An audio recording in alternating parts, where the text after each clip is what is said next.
بسم الله الرحمن الرحيم.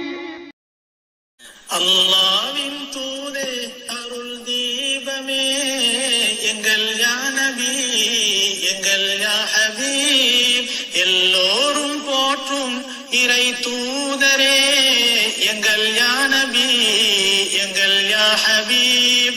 அல்லாஹ்வின் தூதே அருள் தீபமே எங்கள் யா நபி எங்கள் யா ஹபீப் எல்லோரும் போற்றும் இறை தூதரே எங்கள் யா நபி எங்கள் யா ஹபீப். அந்நாளிலே மாந்தர் திசை மாறினார், என்னாலுமே தீய வழி தன்னிலே பாவங்களில் மூழ்கி தடுமாறினார். ஏனென்று கேட்க எவர் நாடினார், அருளாக வந்தீரே அண்ணல் நபி கண்கள் தேடுதே எங்கள் யா ஹபீப். அருளாக வந்தீரே அண்ணல் நபி கண்கள் தேடுதே எங்கள் யா ஹபீப். அல்லாஹ்வின் தூதே அருள் தீபமே எங்கள் யா நபி எங்கள் யா ஹபீப் எல்லோரும் போற்றும் இறை தூதரே எங்கள் யா நபி எங்கள் யா ஹபீப். السلام عليكم ورحمة الله وبركاته. نحمده ونصلي على رسوله الكريم. أما بعد فقد قال الله تعالى في كلامه القديم والفرقان المجيد: أعوذ بالله من الشيطان الرجيم. بسم الله الرحمن الرحيم. وعلى الثلاثة الذين خلفوا حتى إذا ضاقت عليهم الأرض بما رحبت وضاقت عليهم أنفسهم وظنوا أن لا ملجأ من الله إلا إليه ثم تاب عليهم ليتوبوا إن الله هو التواب الرحيم. صدق الله العظيم. எல்லா புகழும் ஏக வல்லவனாம் அல்லாஹுக்கே உரித்தாகுக. ஸலவாத்தும் சலாமும் சங்கைமிக்க எம்பெருமானார் முஹம்மது முஸ்தபா ஸல்லல்லாஹு அலைஹி வஸல்லம் அவர்களின் மீதும், அன்னாரின் கிளையார்கள், தோழர்கள், சுஹதாக்கள், சாலிஹீன்கள், உலக முஸ்லிம்கள் அனைவரின் மீதும், குறிப்பாக இங்கே வருகை தந்திருக்கக்கூடிய நம் அனைவரின் மீதும் எல்லாம் வல்ல அல்லாஹ்வின் பேரருளும் பேருபகாரமும் என்றென்றும் நிரந்தரமாக நிலவட்டுமாக. சங்கைக்குரிய பெரியார்களே, கண்ணியத்திற்குரிய எல்லாம் வல்ல அல்லாஹ்வின் நல்லடியார்களே, அல்லாஹ் ஜல்லஷானஹு தஆலாவினுடைய மாபெரும் கருணையினால் இன்று ரசூலுல்லாஹி ஸல்லல்லாஹு அலைஹி வஸல்லம் அவர்களினுடைய சிறப்பான வரலாற்றை பற்றி நாம் பேசிக் கொண்டிருக்கிறோம். அந்த வரலாற்றினுடைய ஹிஜ்ரி 9வது வருடத்திலே நடைபெற்ற நிகழ்ச்சியை பற்றி இப்பொழுது நாம் பார்த்துக் கொண்டிருக்கிறோம். ரசூலுல்லாஹி ஸல்லல்லாஹு அலைஹி வஸல்லம் அவர்கள் ஹிஜ்ரி 9வது வருடம் ரஜபு மாதம் தபூக் யுத்தத்தை நோக்கி படை திரட்டி போகிறார்கள். ஏறக்குறைய முஸ்லிம்களுடைய படையில 30,000 நபர்கள் இருக்கிறார்கள். முன்னர் செய்த அந்த போர்க்களங்களிலே வேறு எப்போதும் இல்லாத அளவுக்கு கூடுதலான மனிதர்களை கொண்ட, வீரர்களை கொண்ட ஒரு படை இந்த தபூக் யுத்தம். அது மட்டுமல்ல, அன்றைய காலகட்டத்திலே 30,000 நபர்கள் என்று சொல்லுகிற போது நபிகள் நாயகம் ஸல்லல்லாஹு அலைஹி வஸல்லம் அவர்களுடைய பழக்கம், ஒரு படையிலே சென்றால் அந்த படையிலே கலந்து கொள்ளக்கூடிய வீரர்களுடைய பெயர்கள், அவர்களுடைய அடையாளங்கள் அனைத்தும், முகவரிகள் அனைத்தும் அது அங்கே பட்டியல் போடப்படும், எழுதப்படும். ஆனால் இந்த தபூக் யுத்தத்திலே அப்படி எழுதுவதற்குரிய அவகாசம் கூட கிடைக்கவில்லை. எழுதுவதற்குரிய ஒரு சாத்தியக்கூறுகள் இல்லாத அளவுக்கு சஹாபாக்களினுடைய எண்ணிக்கை அதிகமாகிவிட்டது. இப்பொழுது நாம் நன்றாக யோசிக்க வேண்டும். ரசூலுல்லாஹி ஸல்லல்லாஹு அலைஹி வஸல்லம் அவர்கள் ஃபத்ஹே மக்கா என்று சொல்லப்படக்கூடிய மக்காவினுடைய வெற்றியின் சமயத்திலே மக்காவிற்குள்ளே அவர்கள் நுழைகிற போது நபி ஸல்லல்லாஹு அலைஹி வஸல்லம் அவர்களோடு இருந்த வீரர்களுடைய எண்ணிக்கை 10,000 நபர்கள் தான். ஆனால் ஏறக்குறைய 2 வருடம் முடிவதற்கு முன்பாக தபூக் யுத்தத்தினுடைய சமயத்திலே நபி ஸல்லல்லாஹு அலைஹி வஸல்லம் அவர்களோடு கலந்து கொண்ட அந்த வீரர்களுடைய எண்ணிக்கை 30,000 நபர்கள். எண்ணிக்கை கூடுகிறது. சமீப காலமாகவே ஹுதைபியா உடன்படிக்கையை அடுத்து வந்த காலங்களிலே மக்கா நகரம் சுற்று வட்டாரங்கள், இன்னும் அரபு நாட்டை தாண்டி ஷாம் தேசம் போன்ற நகரங்களில் எல்லாம் இஸ்லாம் வேரூன்றி பரவ ஆரம்பித்திருக்கக்கூடிய நிலை. இப்பொழுதுதான் தபூக் யுத்தம் என்பது நடக்க ஆரம்பிக்கிறது. ரோமர்கள் ஸல்லல்லாஹு அலைஹி வஸல்லம் அவர்களையும் சஹாபாக்களையும் எதிர்த்து படை திரட்டி கொண்டிருக்கிறார்கள் என்ற விஷயத்தை நபி ஸல்லல்லாஹு அலைஹி வஸல்லம் அவர்கள் கேள்விப்பட்ட பொழுது அதை பதிலளிப்பு கொடுப்பதற்காக வேண்டி பெருமானார் ஸல்லல்லாஹு அலைஹி வஸல்லம் அவர்கள் அதற்காக வேண்டி ஒரு பெரிய படையை திரட்டுகிறார்கள். அந்த படைதான் தபூக் யுத்தம். அதற்காக வேண்டி கடந்த வாரத்திலே நாம் சொல்லி காட்டினோம், உஸ்மான் ரலியல்லாஹு அன்ஹு போன்ற சஹாபாக்கள், அப்துர் ரஹ்மான் இப்னு அவுஃப் ரலியல்லாஹு அன்ஹு போன்ற சஹாபாக்கள் எல்லாம் எவ்வளவு பொருளாதாரத்தின் மூலமாக நிறைய உதவிகளை செய்திருக்கிறார்கள். வாகனங்கள், தளவாடங்கள், ஆயுதங்கள், மற்ற பொருட்களால் எவ்வளவு அதிகமான உதவிகளை செய்தார்கள் என்ற விஷயத்தை எல்லாம் நாம் கடந்த வாரம் கண்டோம். சங்கையானவர்களே, ரசூலுல்லாஹி ஸல்லல்லாஹு அலைஹி வஸல்லம் அவர்கள் தபூக் யுத்தத்தை நோக்கி போய் கொண்டிருக்கிறார்கள். போகின்ற வழியிலே சமூது கூட்டத்தார்கள் வாழ்ந்த பகுதி வருகிறது. நபி ஸல்லல்லாஹு அலைஹி வஸல்லம் அவர்கள் அந்த பகுதியிலே செல்லக்கூடிய அந்த மக்களை பார்த்து, சஹாபாக்களை பார்த்து சொன்னார்கள், லா தஷ்ரபு மின் மாயிஹா வலா தத்தவல்லவு மின்ஹு லிஸ்ஸலாஹ் வமா கான மின் அஜீனின் அஜன்துமூஹு ஃபஅலிஃபூஹு அல்-இப்ல் வலா தஅகுலு மின்ஹு ஷையா. ரசூலுல்லாஹி ஸல்லல்லாஹு அலைஹி வஸல்லம் அவர்கள் இந்த சமூது கூட்டத்தார்கள் வாழ்ந்து அழிக்கப்பட்ட அந்த இடத்தின் பக்கமாக சென்றபோது அந்த பகுதியில இருக்கக்கூடிய கிணற்று தண்ணீரை கூட புழங்காதீர்கள் என்று பெருமானார் ஸல்லல்லாஹு அலைஹி வஸல்லம் சொல்லி காட்டினார். அப்படி நீங்கள் அவசரப்பட்டு அந்த தண்ணீரை எடுத்து மாவு பிசைந்து வைத்திருப்பீர்களே, ஆனால் அந்த மாவை கூட ரொட்டி சுட்டு சாப்பிடாதீர்கள், அதை உங்களுடைய ஒட்டகம் போன்ற வாகனங்களுக்கு கொடுத்து விடுங்கள் என்பதை ரசூலுல்லாஹி ஸல்லல்லாஹு அலைஹி வஸல்லம் அவர்கள் சொல்லி காட்டினார்.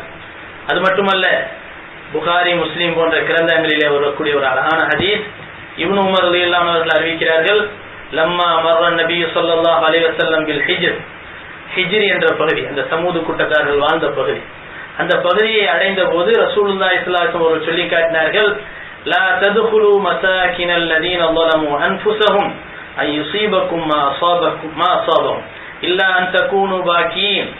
ரசூலுல்லாஹி ஸல்லல்லாஹு அலைஹி வஸல்லம் சொல்லி காட்டினார்கள், அந்த சமூது கூட்டத்தார்கள் வாழ்ந்த பகுதியிலே நீங்கள் நுழைந்து நீங்கள் செல்வீர்களேயானால் நீங்கள் கவலைப்பட்டவர்களாக, அழுதவர்களாக நீங்கள் செல்லுங்கள். காரணம், அவர்களுக்கு ஏற்பட்ட வேதனை உங்களுக்கு ஏற்பட்டு விடுமோ என்ற அந்த அச்ச உணர்விலே நீங்கள் கவலையோடு கண்ணீர் வடித்தவர்களாக செல்லுங்கள் என்று சொன்னவர்களாக ரசூலுல்லாஹி ஸல்லல்லாஹு அலைஹி வஸல்லம் அவர்கள் என்ன செய்தார்கள், சும்ம ரஃபஅ ரஸஹு வஅஸ்ரஅ பிஸ்ஸைரி ஹத்தா ஜாஸல் வாதி. அந்த கணவாயை கடக்கிற வரை ரசூலுல்லாஹி ஸல்லல்லாஹு அலைஹி வஸல்லம் அவர்கள் தங்களுடைய தலையின் மீது துணியை போட்டவர்களாக தன்னுடைய வாகனத்தை முடுக்கி விடுகிறார்கள். அது வேகமாக கடந்து போகிறது. பெருமானார் ஸல்லல்லாஹு அலைஹி வஸல்லம் அவர்கள் போற வழியிலே கடுமையான தண்ணீர் பஞ்சம் ஏற்படுகிறது. காரணம், அது ஒரு பயங்கரமான வெயில் காலம். இந்த காலத்திலே தண்ணீர் பஞ்சம் ஏற்படுகிறது. ரசூலுல்லாஹி ஸல்லல்லாஹு அலைஹி வஸல்லம் அவர்களிடத்திலே முறையிடுகிறார்கள், யா ரசூலல்லாஹ், தண்ணீர் எங்களுக்கு இல்லாமல் வாடிக்கொண்டிருக்கிறோம், வாகனங்கள் களைத்து கொண்டிருக்கின்றன, எங்களால் வாழ முடியவில்லை என்று சொன்னபோது ரசூலுல்லாஹி ஸல்லல்லாஹு அலைஹி வஸல்லம் அவர்கள் அல்லாஹ்விடத்திலே துஆ செய்கிறார்கள். இப்பொழுது அல்லாஹு தஆலா ஒரு மலையை இறக்குகிறான். அந்த மலை தண்ணீரின் மூலமாக சஹாபாக்கள் எல்லா வகையான தேவைகளையும் நிறைவேற்றிக் கொள்கிறார்கள். இதெல்லாம் பெருமானார் ஸல்லல்லாஹு அலைஹி வஸல்லம் அவர்கள் அல்லாஹ்வுக்காக வேண்டி சென்ற அந்த வழியிலே அவர்களுக்கு நடைபெற்ற அற்புதங்கள் என்பதை தெரிந்து கொள்ள முடியும். அதே போல பெருமானார் ஸல்லல்லாஹு அலைஹி வஸல்லம் அவர்கள் தபூக்கை நெருங்குகிறார்கள். தபூக்கை நெருங்குகின்ற சமயத்திலே ரசூலுல்லாஹி ஸல்லல்லாஹு அலைஹி வஸல்லம் அவர்கள் சொல்லி காட்டினார்கள், இன்னக்கும் சதஅத்தூன கதன் இன்ஷா அல்லாஹ் தஆலா ஐன தபூக். நீங்கள் நாளைய தினத்திலே தபூக்கினுடைய, அதாவது ஊற்றுக்கண்கள், தபூக்கினுடைய கிணறுகளை நீங்கள் அடைந்து கொள்வீர்கள். வைன்னக்கும் லன் தஅதூஹா ஹத்தா யல்ஹன் நஹார். அதாவது முற்பகல் வருவதற்கு முன்பாக நீங்கள் என்ன செய்யாதீர்கள், அந்த தபூக் என்ற அந்த மைதானத்தை நீங்கள் நெருங்க வேண்டாம். தபூக் மைதானத்துக்குள்ள நீங்க நுழையணும் சொன்னா அந்த முற்பகல் ஆரம்பமாகணும். அப்படி முற்பகல் ஆரம்பமானால் தான் அந்த தபூக்கினுடைய பகுதியில நீங்கள் நுழைய வேண்டும் என்பதை பெருமானார் ஸல்லல்லாஹு அலைஹி வஸல்லம் கட்டளையிடுகிறார்கள். அது மட்டுமல்ல, அப்படி நீங்கள் நுழைந்து விட்டாலும் ஃபமன் ஜாஹா ஃபலா யமஸ்ஸ மின் மாயிஹா ஷையன் ஹத்தா ஆதி. நான் வருகிற வரை என்ன செய்யாதீர்கள், அங்க இருக்கக்கூடிய தண்ணீரை யாரும் தொட வேண்டாம். நான் வந்ததுக்கு பின்னாலதான் அந்த தண்ணியை தொடரும் அப்படின்னு ரசூலுல்லாஹி ஸல்லல்லாஹு அலைஹி வஸல்லம் ஆணை எழுதுறாங்க. ஆனா அதுக்கு முன்னாலேயே 2 சஹாபாக்கள் என்ன செஞ்சாங்க, போயிடுறாங்க, அந்த தண்ணியை தொடுறாங்க. கடைசியில அங்க போய் பார்த்தா அந்த தண்ணீர் என்ன செய்கிறது, அந்த தண்ணீர் அந்த கிணற்றிலே நிற்காமல் அப்படியே வழிந்து ஓடிக்கொண்டே இருக்கிறது. பெருமானார் ஸல்லல்லாஹு அலைஹி வஸல்லம் அவர்கள் கேட்கிறார்கள், யார் இந்த தண்ணீரை தொட்டது? இவர்கள் தான் தொட்டார்கள். பெருமானார் ஸல்லல்லாஹு அலைஹி வஸல்லம் அவர்கள் அதற்கு பிறகு என்ன செய்கிறார்கள், அந்த தண்ணீர் வீணாக ஆகுவதை பார்த்துவிட்டு என்ன செய்கிறார்கள், பெருமானார் ஸல்லல்லாஹு அலைஹி வஸல்லம் அவர்கள் குறைந்த அந்த தண்ணீரை எடுத்து உது செய்கிறார்கள். ஒரு பெரிய பாத்திரத்தில் வைத்து அந்த தண்ணீர், தன்னுடைய உது செய்யக்கூடிய தண்ணீர் அந்த பாத்திரத்திலேயே விழக்கூடிய வகையில் என்ன செய்கிறார்கள், முகத்தை கழுகிறார்கள், கைகளை கழுகிறார்கள். கழுவி முடித்ததற்கு பிறகு அந்த தண்ணீரை, பெருமானார் ஸல்லல்லாஹு அலைஹி வஸல்லம் அவர்கள் புழங்கிய தண்ணீரை, நல்லா புரிஞ்சுக்கிறணும், நாம புழங்கின தண்ணீரை வச்சு இன்னொரு காரியத்தை பண்ணக்கூடாது. ஆனா நபி ஸல்லல்லாஹு அலைஹி வஸல்லம் புழங்கின தண்ணியை அந்த ஊற்றுல கொண்டு போய், அந்த கிணத்துல கொண்டு போய் ஊத்த சொல்றாங்க. ஊற்றுன உடனே அந்த தண்ணீர் பொங்கி வழியுது. நபி ஸல்லல்லாஹு அலைஹி வஸல்லம் அவர்கள் சஹாபாக்களிடத்திலே சொல்கிறார்கள், உங்களுடைய தேவைகளை இதிலிருந்து நிறைவேற்றிக் கொள்ளுங்கள். உடனே சஹாபாக்கள் எல்லாரும் என்ன செய்யறாங்க, தண்ணியை வேண்டிய அளவுக்கு பிடிச்சி குளிக்கிறாங்க, வாகனத்தை கழுவுறாங்க, தேக்கி வச்சுக்கிறாங்க, இப்படி பல மாதிரியான காரியங்களை செய்யறாங்க. ஆனா அந்த தண்ணி எதுல இருந்து ஊறுனுச்சு, ஸல்லல்லாஹு அலைஹி வஸல்லம் அவருடைய அற்புதம். அதாவது ஸல்லல்லாஹு அலைஹி வஸல்லம் பாத்திரத்துல ஒது செய்யறாங்க, அந்த ஒது செய்த தண்ணீரையே அதுல கொண்டு போய் ஊத்த சொல்றாங்க. ஊத்துன உடனே என்ன ஆயிருது, தண்ணி பொங்கி வழியுது. இந்த ஹதீஸ் எங்க வருது, முஸ்லீம்ல வருது. முஸ்லீம் ஷரீஃப்ல முஆத் இப்னு ஜபல் ரலியல்லாஹு அன்ஹு அவர்கள் அறிவிக்கக்கூடிய ஹதீஸ். அந்த நேரத்துல முஆத் இப்னு ஜபல் ரலியல்லாஹு அன்ஹு அவர்களிடத்திலே பெருமானார் ஸல்லல்லாஹு அலைஹி வஸல்லம் சொல்லி காட்டினார்கள், யூஷிகு யா முஆத் இன் தாலத் பிக ஹயாத்துன் அன் தரா மா ஹாஹுனா கத் மலஅ ஜினானா. பெருமானார் ஸல்லல்லாஹு அலைஹி வஸல்லம் சொல்லி காட்டினார், முஆதே, நீ நீடித்த ஆயுள் கொடுக்கப்பட்டிருந்தால், இன்னும் கொஞ்சம் காலம் நீ வாழணும் அப்படிங்கிற ஒரு நிலை இருந்தால், கொஞ்ச காலத்துல நீ ஒரு காட்சியை பார்ப்பாய், இந்த பகுதி பூந்தோட்டமாக காட்சியளிக்கும், பச்சை பசுமையாக தோட்டம் துறவுகளாக காட்சியளிப்பதை நீ பார்ப்பாய் என்று பெருமானார் ஸல்லல்லாஹு அலைஹி வஸல்லம் சொல்லி காட்டார். அதே மாதிரி அல்லாஹ் ஜல்ல ஷானஹு இன்னைக்கு அந்த மாதிரி அந்த பகுதியை ஒரு பூஞ்சோலை மாதிரி ஒரு நல்ல செழிப்பான பகுதியை அல்லாஹ் தஆலா ஆக்கிட்டான். அப்ப அந்த தபூக் பகுதி, இந்த தபூக் பகுதியில ரசூலுல்லாஹி ஸல்லல்லாஹு அலைஹி வஸல்லம் அவர்கள் என்ன செய்யறாங்க, போய் சேர்ந்துடுறாங்க. சேர்ந்ததுக்கு பின்னால ரசூலுல்லாஹி ஸல்லல்லாஹு அலைஹி வஸல்லம் பாருங்க, இது ஏற்கனவே இந்த இடத்துலயே பின்னால் வரப்போற ஒரு விஷயத்தை பெருமானார் சொல்லி காட்டுறாங்க. பின்னால நீ வாழ்ந்தால் இந்த பகுதி பச்சை பசுமையாக இருப்பதை நீ காண்பாய் அப்படின்னு பிற்காலத்துல வரப்போற விஷயத்தை அல்லாஹ்வினுடைய அனுமதியின் பேர்ல அவங்க சொல்றாங்க.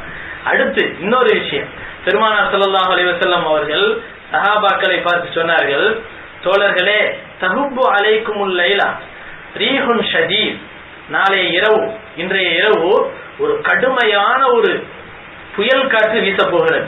ஃபலா யகும் அஹதும் மின்கும், புயல் காற்று வீச ஆரம்பித்து விட்டால் யாரும் உங்களுடைய இருப்பிடங்களில் இருந்து எழுந்திருக்க வேண்டாம்.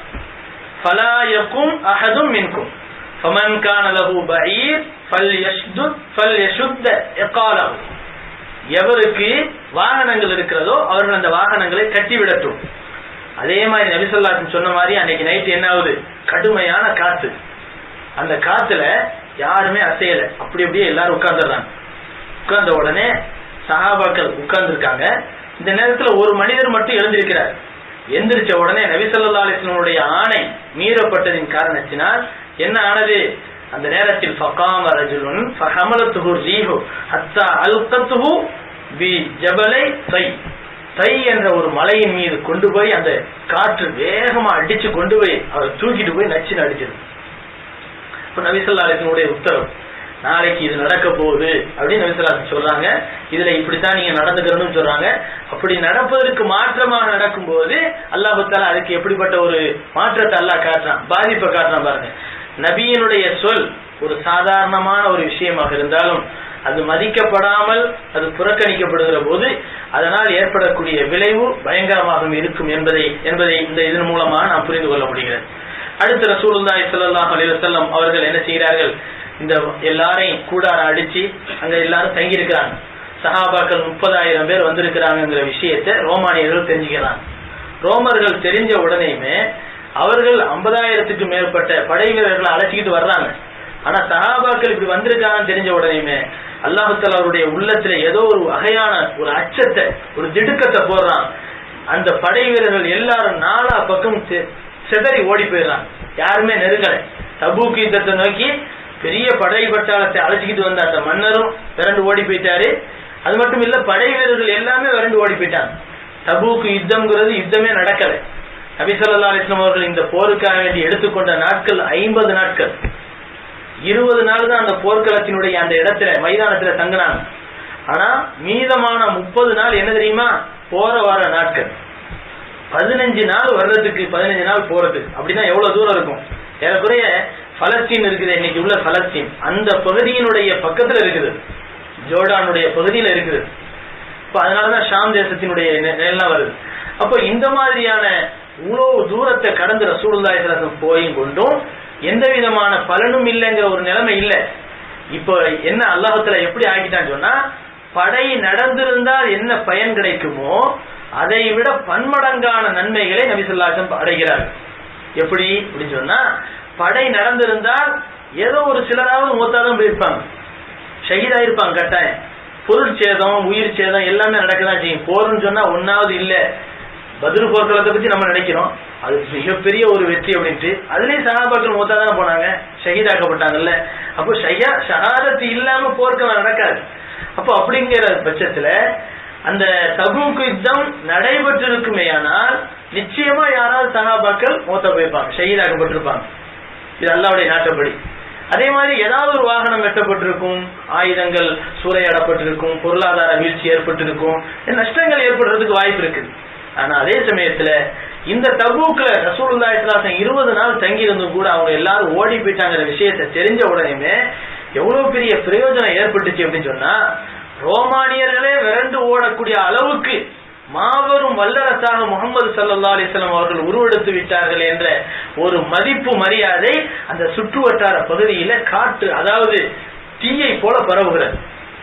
அதனால அரபு நாட்டுல மட்டும் ஸல்லல்லாஹு அலைஹி வஸல்லம் அவர்களுடைய புகழ் பரவி கொண்டிருக்கக்கூடிய இந்த நிலைமையில அரபுக்கு வெளியிலேயும் நபி ஸல்லல்லாஹு அலைஹி வஸல்லம் புகழ் பரவுறதுக்கு இது ஒரு மிகப்பெரிய காரணம்.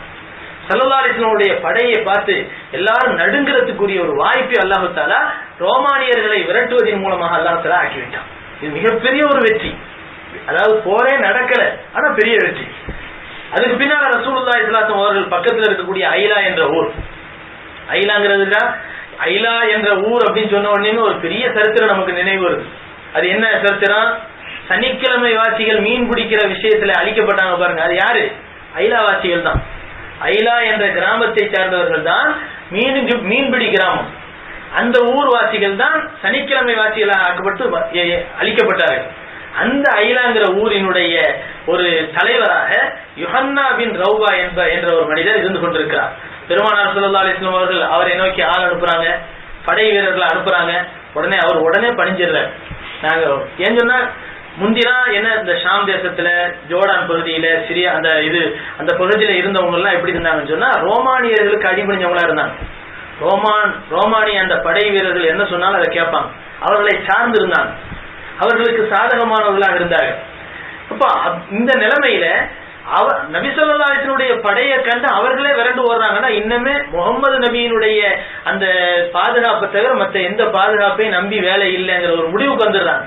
அதனால என்ன செஞ்சிட்டாங்க, ஐலா வாசிகள் அனைவரும் ஒன்னா சேர்ந்து நபி ஸல்லல்லாஹு அலைஹி வஸல்லம் அவங்கள்ட்ட போய் என்ன செய்யறாங்க, சமாதான ஒப்பந்தம் பண்ணிக்கிறாங்க. அந்த சமாதான ஒப்பந்தத்துல நபி ஸல்லல்லாஹு அலைஹி வஸல்லம் அவர்களிடத்துல நாங்க வருஷம் ஜிஸ்யா கொடுக்கிறோம் அப்படிங்கிற ஒரு ஒப்பந்தம். அதே மாதிரி அந்த நேரத்திலேயும் முழுமையான ஜிஸ்யாவை நிறைவேற்றுறாங்க. பெருமானார் ஸல்லல்லாஹு அலைஹி வஸல்லம் அவர்கள் அதற்காக வேண்டி ஒரு அமைதி பத்திரத்தை எழுதி கொடுக்குறாங்க. பிஸ்மில்லாஹிர் ரஹ்மானிர் ரஹீம். ஹாதிஹி அம்னத்தும் மினல்லாஹி முஹம்மதின் நபி ரசூலுல்லாஹி ஸல்லல்லாஹு அலைஹி வஸல்லம். ஸல்லல்லாஹு அலைஹி வஸல்லம் அவர்கள் எழுதி கொடுக்குறாங்க, இந்த பத்திரம் இருக்கிறதே இது அல்லாஹ்வின் புறத்திலிருந்தும் முஹம்மது ஸல்லல்லாஹு அலைஹி வஸல்லம் புறத்திலிருந்தும் எழுதப்பட்டது. லி யுஹன்னா பின் ரௌபா, யுஹன்னா பின் ரௌபாவுக்கு எழுதப்பட்டது. இனிமேல் இந்த ஐலாவாசிகள் பாதுகாக்கப்பட்டவர்கள். அவர்களுடைய கப்பல்களும் அவர்களுடைய வாகனங்களும் கடலிலும் திடலிலும் எங்கே இருந்தாலும் நிச்சயமாக முஸ்லிம்களுடைய படைகளால் எந்த விதமான பாதிப்பும் உண்டாகாது. அவர்களை சுற்றி இருக்கக்கூடிய ஷாம்வாசிகள் இவர்கள் அனைவருமே இவர்களால் பாதுகாக்கப்பட்டவர்கள் என்பதா ரசூலுல்லாஹி ஸல்லல்லாஹு அலைஹி வஸல்லம் அவர்கள் உறுதி பத்திரம் எழுதி கொடுக்கிறாங்க. அதுக்கு பின்னால காலித் இப்னு வலீத் ரலியல்லாஹு அவர்களிடத்திலே அதாவது 420 சஹாபாக்கள் படை வீரர்கள் குதிரை வீரர்களை அனுப்பி நபி ஸல்லல்லாஹு அலைஹி வஸல்லம் என்ன செய்யறாங்க, உகைதிர் என்று சொல்லப்படக்கூடிய தூமத்துல் ஜந்தல் என்று சொல்லப்படக்கூடிய ஒரு இடத்துல உகைதிர் என்று சொல்லப்படக்கூடிய ஒரு மனிதர் இருக்கிறார், அவரை போய் முற்றுகையிட்டு அவரை கைது பண்ணிட்டு வாங்க அப்படின்னு சொல்றாங்க. சொன்னது மட்டும் இல்லாம இங்கேயும் ஒரு முன்னறிவிப்பு செய்யறாங்க பாருங்க. நீங்கள் அப்படி செல்லக்கூடிய நேரத்தில், முற்றுகையிட்டு இருக்கக்கூடிய தருணத்தில், அந்த மனிதரை நீங்கள் கைது செய்யக்கூடிய நேரம் வரும்போது அவர் காட்டு மாடை அவர் வேட்டையாடி கொண்டிருப்பார் என்று பெருமானார் ஸல்லல்லாஹு அலைஹி வஸல்லம் சொல்லி காட்டினார். எப்படி நீங்க போறீங்க, அவரை உடனுக்குடன் தாக்க போறீங்க, ஆனாலும் நீங்க அவரை கைது பண்ணக்கூடிய நேரத்துல அவர் எந்த நிலைமையில இருப்பார்? நபி ஸல்லல்லாஹு அலைஹி வஸல்லம் தன்னுடைய வாழ்க்கையில பல விஷயங்கள் இப்படி சொல்லி இருக்கிறாங்க. அதாவது ஒரு பெண்மணி நபி ஸல்லல்லாஹு அலைஹி வஸல்லம் அவர்கள் சொல்லி அனுப்புனாங்கல்ல, மிக்தாத் ரலியல்லாஹு அன்ஹு அவர்கள், அலி ரலியல்லாஹு அன்ஹு அவர்கள் எல்லாம் சொல்லி அனுப்புனாங்க, போங்க இந்த இடத்துல ஒரு பெண்மணி இருப்பா, அந்த பெண்மணி இடத்துல ஒரு கடிதம் இருக்குது, அந்த கடிதத்தை இல்லவே இல்லைன்னு மறுப்பா, ஆனா அந்த கடிதத்தை வாங்கிட்டு வாங்க, அந்த பெண்ணை கூட்டிட்டு வாங்கன்னு சொன்னாங்க. இப்ப ஏற்கனவே நம்ம அதை சொல்லி இருக்கிறோம். போறாங்க, அந்த பெண் மறுக்கிறார். அலி ரலியல்லாஹு அன்ஹு சொல்லுகிறார்கள், நீ மறுக்காத, ஒண்ணு நீ பொய் சொல்ற, இல்லாட்டி நபி பொய் சொல்றாங்கன்னு அர்த்தம். ஆனா நபி ஒரு காலம் பொய் சொல்ல மாட்டாங்க. அப்படி இருக்க நீ தான் இங்க பொய் சொல்ற, அதனால அல்லாஹ்வுடைய தூதர் மேல நாங்க சந்தேகப்பட மாட்டோம், நீ நிச்சயமா பொய் சொல்ற, நீ மட்டும் அந்த கடிதத்தை கொடுக்கலன்னு சொன்னா உன்னுடைய ஆடையை கலைந்து அதை நாங்கள் தேட வேண்டியது இருக்கும் அப்படின்னு சொன்னாங்க. எப்படி இருந்தாலும் எவ்வளவு மோசமான ஒரு பெண்ணா இருந்தாலும் ஒரு மானம் போகுதுங்கிற ஒரு சூழ்நிலை வரும்போது வெக்கம் வரதானே செய்யும். சும்மா மிரட்டதான் செஞ்சாங்க சஹாபாக்கள், அப்படி நிச்சயமா செஞ்சிட போறது இல்லை. அப்போ உடனே அந்த பெண்மணி என்ன செய்யறா, கிட்ட நெருங்காது அப்படின்னு. அந்த பெண்மணி என்ன செய்யறா, கிட்ட நெருங்காது அப்படின்னு சொல்லிட்டு உடனே கொஞ்சம் மறைவா போய் அந்த கொண்டையிலே சுருட்டப்பட்டிருந்த ஒரு கடிதத்தை எடுத்து கையில கொடுத்துட்டான். உடனே அவனை கைது செஞ்சுட்டு வந்தாங்க. அப்ப நபி ஸல்லல்லாஹு அலைஹி வஸல்லம் அவர்கள் ஒரு விஷயத்தை சொல்லி அனுப்பும் போது அவர் இந்த நிலைமையில இருப்பார் என்கிற சூழ்நிலையும் நபி ஸல்லல்லாஹு அலைஹி வஸல்லம் சொல்லி அனுப்புறாங்க. இதெல்லாம் அல்லாஹ்வின் மூலமாக அறிவிக்கப்படக்கூடிய ஒரு அழகான விஷயம். இதெல்லாம் அல்லாஹ்வுடைய தூதர் என்பதற்கு ஒரு அழகான ஒரு எடுத்துக்காட்டாகும். இதெல்லாம் இந்த நிலைமையில ரசூலுல்லாஹி ஸல்லல்லாஹு அலைஹி வஸல்லம் சொன்னதை போல காலித் இப்னு வலீத் ரலியல்லாஹு அன்ஹு 420 குதிரை வீரர்களை அழைத்துக் கொண்டு அந்த தூமத்துல் ஜந்தல் என்று சொல்லப்படக்கூடிய அந்த மக்கள் வசிக்கக்கூடிய பகுதிக்கு போகிறார்கள். கோட்டை கதவு மூடப்பட்டிருக்கிறது. சஹாபாக்கள் வர்றது தெரிஞ்சு மூடப்பட்டிருக்கக்கூடிய சமயத்துல வெளியில இருந்து வெயிட் பண்றாங்க. அப்போ பாத்துக்கிட்டே இருக்கிறாங்க, நைட்டு நேரம் பாத்துக்கிட்டே இருக்கிறாங்க. காட்டு பகுதியில இருந்து ஒரு காட்டு மாடு வருது, வந்து அந்த கோட்டையினுடைய அந்த கதவை போய் தன்னுடைய கொம்புனால என்ன செய்யுது, இப்படி அதாவது தேய்க்குது. அந்த கொம்பை வச்சு தேய்ச்ச உடனேயுமே அது கருன்னு சத்தம் வர அந்த கோட்டை கதவை திறந்துகிட்டு அவர் யாரு, உள்ள இருந்து அந்த உகைதுங்கிற அந்த கோட்டையினுடைய தளபதி, அந்த கோட்டையினுடைய அந்த தலைவர் வெளியே வருகிறார். வந்து அந்த மாட்டை போய் வேட்டையாட போறார். வேட்டையாட போற நேரத்துல காலித் இப்னு வலீத் போய் பிடிச்சி அவரை கைது பண்ணி பிடிச்சிட்டு வந்துடுறாங்க. நபி ஸல்லல்லாஹு அலைஹி வஸல்லம் அவங்கள்ட்ட கொண்டு வந்து கொடுத்த உடனே பெருமானார் ஸல்லல்லாஹு அலைஹி வஸல்லம் அது வந்து ஒரு முழு நிலவினுடைய நேரமாக இருக்கிறது, பௌர்ணமி நேரம்.